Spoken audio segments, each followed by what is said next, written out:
Hi everybody, this is the spoken version of my Queenager newsletter. If you'd rather read it properly, then go to noon.org.uk and sign up there for the newsletter. On Substack, you just get this as a kind of video or as a podcast. So just so you understand that if you want the actual newsletter, you need to go to noon.org.uk. So, this week, dear Queenagers, I'm talking about redundancy. It's a massive part of the midlife collision. In fact, in the very first Noon research that we did with Accenture about 4 years ago now, it was called Meet the Queenagers, The Secrets of Midlife Women. We found that by 50, over half of us have been through at least 5 big life events, which might include divorce, bereavement, redundancy, caring for elderly parents, caring for a Gen Z with a mental health issue or that kind of problem. Not to mention our own health issues or some kind of financial, physical, other abuse, or, of course, the challenges of menopause. This was also backed up by our more recent Beyond the Break report, which was all about midlife divorce, which we did with Mishcon Durare and the private bank Julius Baer, which also found that women were going through all those different things.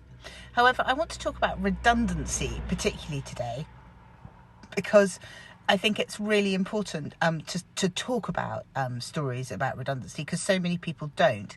And at the Noon London Circle last week, where we had about 30 women, thanks for coming, we heard several tales of women suddenly being let go, that terrible phrase, out of the blue.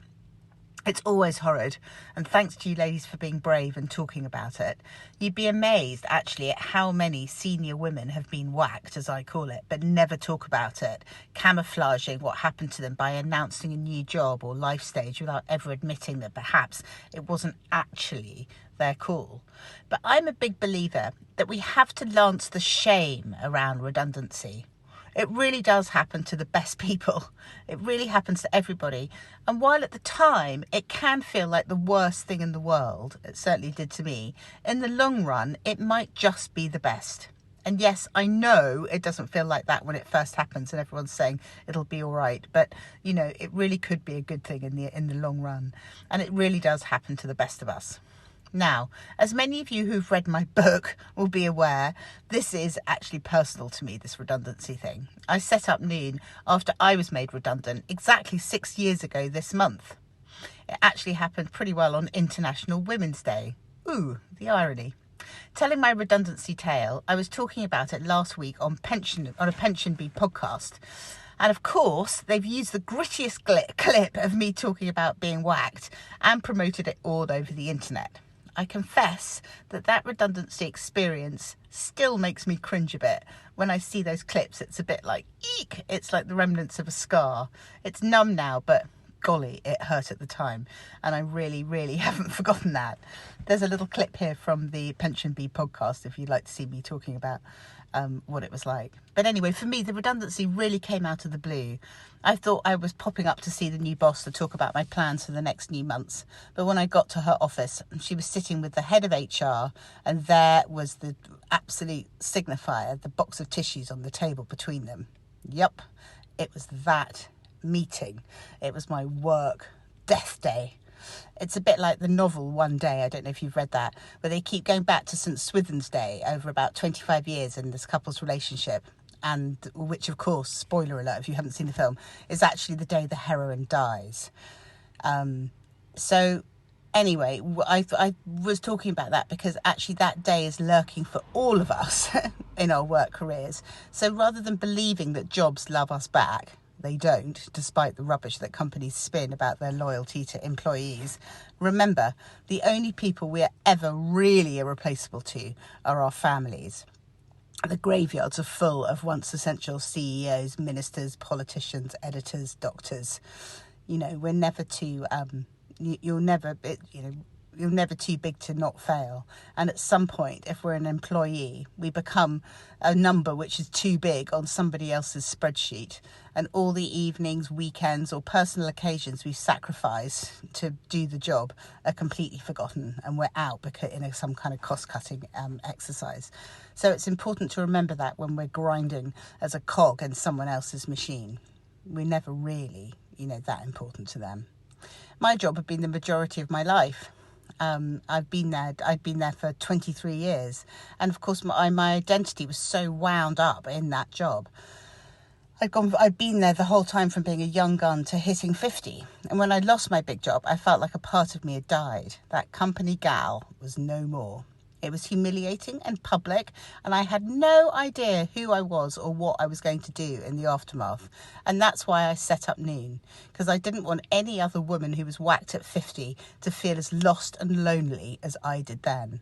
And I can remember looking around for help, and there was absolutely nothing. But 6 years on, I really am glad that it happened. I'm happier, more fulfilled than I ever have been, because I now run my own ship. I call the shots. Last Wednesday, the sun shone for the first time in ages, so I spent the day on the heath, swimming, soaking up some rays, looking at some flowers. The worker bee in me still feels guilty about what I think of as bunking off, but I'm learning to do more what works for me and not be on someone else's schedule, and also not let my own inner tyrant stop me doing it. And it's really important to kind of take some time and really be present in our lives, and that's really why it's important to take some time out. But of course, how should we react in the aftermath of redundancy? Of course, we don't go from employee to new life in a flash. It's all very well me telling you it's all great, but the transition is everything, and that is something that we know a bit about at Noon. We really know about what to do if you're made redundant and what you should do. So for what it's worth, here are my tips. First, mourn what's gone. I watched The Crown on repeat and drank too much wine. So please be kind to yourself. Feel what's happened. And then pause, please. Take a bit of time out. Tell everyone you don't know what you're going to do next, and that for a while you're just going to be putty. You're going to be in transition. It's okay not to know. And remember, change is difficult. You're allowed to feel a bit battered and unsure. And don't rush to jump back into a job just like the one you had or the closest equivalent. At the circle last week, a woman who'd just been whacked said to me, "Yeah, I came here thinking to myself, I thought I should start applying for things. But actually, I'm beginning to think that the universe has been nudging me to make a change for a while, and I've ignored it. So now it's forcing me to. So I'm going to think about what's really important to me and what I want to do next." "Yes," I said. "Hooray." I think it's really important to actually take a bit of a breather. Maybe this is the sign you need. Maybe the redundancy is the nudge you need to do what you always wanted to do. I know, of course, there are financial constraints. Many of us need to go on earning as we have expensive dependents, maybe children at university or other people who need us, or mortgages, or we need more money in our pension. Yet a big life change means adjusting your values and all of our needs. For instance, maybe you're lucky enough to own a house or a flat. Maybe you could downsize, get rid of your mortgage and not need to earn as much as you used to. Or have you always fancied living somewhere different? Perhaps you've yearned to go back to study. We see that a lot in the Noon Circle. Or do you have an itch to retrain and do something a bit more meaningful? Or maybe you've got an idea for a business like I did. Remember, midlife is the time of becoming. If we don't do it now, when are we going to do it? This is the moment for becoming the woman you always wanted to be. Now is the time. If not now, then when? It's time to turn off your brain and start ask yourself this question. What would you do if you weren't afraid? Just ask, and don't let your brain shut down what your heart wants before it has even had a chance to utter it. I did this at one time, and then I started listening. So don't shut yourself down before you've even had a chance to think. What we know at Noon is that during midlife, much of what has been at the centre of our lives, between ages 25 and now, begins to fall away. I'm indebted for her analysis to my wonderful friend Aviva Wittenberg-Cox, who talks about the 100-year life in terms of 4 quarter lives. Do check out her podcast with the same name. 0 to 25 is getting started. 25 to 50 is the age of achievement, when we tick all the boxes our family and the culture have set for us, such as jobs, houses, maybe kids, partners. But the good news is that 50 to 75 is the time of becoming. For me, it's when we become Queenagers. It's when we finally ask ourselves what we want rather than doing what everybody else thinks that we should do. This time, what Aviva calls Q3, or I call Queenagerhood, is a gift. It comes before Q4, 75 to 100, which she calls harvest. My dad just said, isn't that just dying? But sometimes it takes a big loss, something painful, for us to clear a space for that becoming. For me, that was about redundancy, but for others, it can be divorce or bereavement or an empty nest or everything together in what we call the midlife clusterfuck. But into that space, something new really can grow if we have the courage to let it and we nurture it. So please don't if you've just been made redundant, don't give up. Really take a pause and have a think about what you'd really, really most like to do. The good news about the lost, in fact, the best discovery of our first bit of Noon research, was that the Queenagers who'd been through the most at midlife, who'd shed the most, ended up the happiest.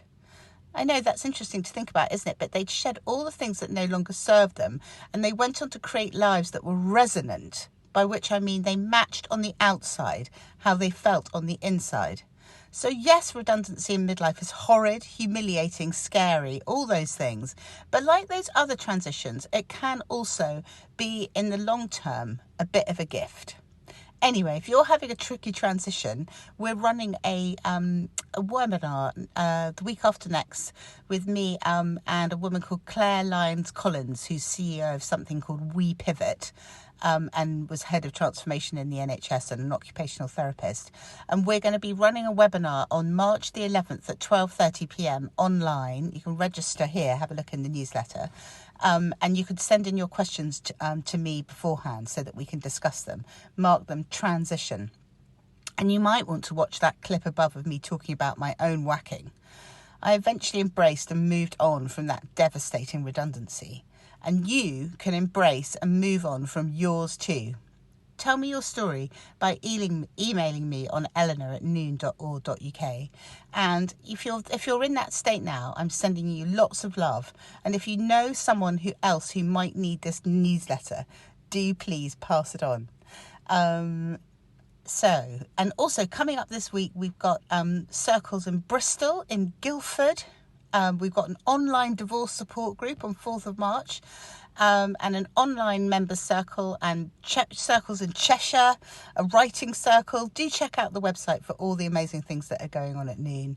And we've got a few places left on our incredible trip to Luxor, going up in a hot air balloon, all sorts of incredible things in the autumn. Check that out because that's selling fast.